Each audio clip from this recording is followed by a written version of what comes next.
আপনারা দেখছেন হিন্দুস্তান টিভি বাংলা। আজ নবমী। নিয়ম অনুযায়ী চন্দননগরে জগদ্ধাত্রী পুজোর মূল পুজো এই দিনই হয়ে থাকে। সকাল থেকে বিভিন্ন বারোয়ারিতে শুরু হয়েছে নবমী পুজো।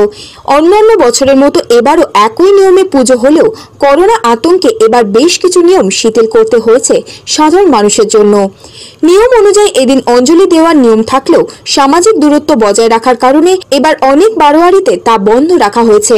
অনেকেই এলাকার বহুদূর পর্যন্ত মাইক লাগিয়ে বাসিন্দারা যাতে বাড়িতে বসে অঞ্জলি দিতে পারে তার ব্যবস্থা করেছেন। যদিও এদিন সকাল থেকে বিভিন্ন মণ্ডপের সামনে পুজো দেওয়ার জন্য সাধারণ মানুষের ভিড় চোখে পড়েছে। বারোয়ারি উদ্যোক্তারা লাইন করিয়ে সেই দূরত্ব বজায় রাখার জন্য চেষ্টা করেছে বলে জানিয়েছেন। এই দিন বিশেষ ভোগ আরতি, কুমারী পুজোর মতো বেশ কিছু নিয়ম রয়েছে যা সারাদিন ধরে চলবে বলে জানিয়েছে উদ্যোক্তারা। এমনিতে এবার বাইরের দর্শনার্থীদের ভিড় কম থাকায় একদিকে হাফ ছেড়ে বেঁচেছে সকলেই। করোনাকালে দূরত্ববিধি মেনে সেই নিয়ম কতটা বলবৎ থাকবে সেটাই এখন দেখার।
Bureau report Hindustan TV.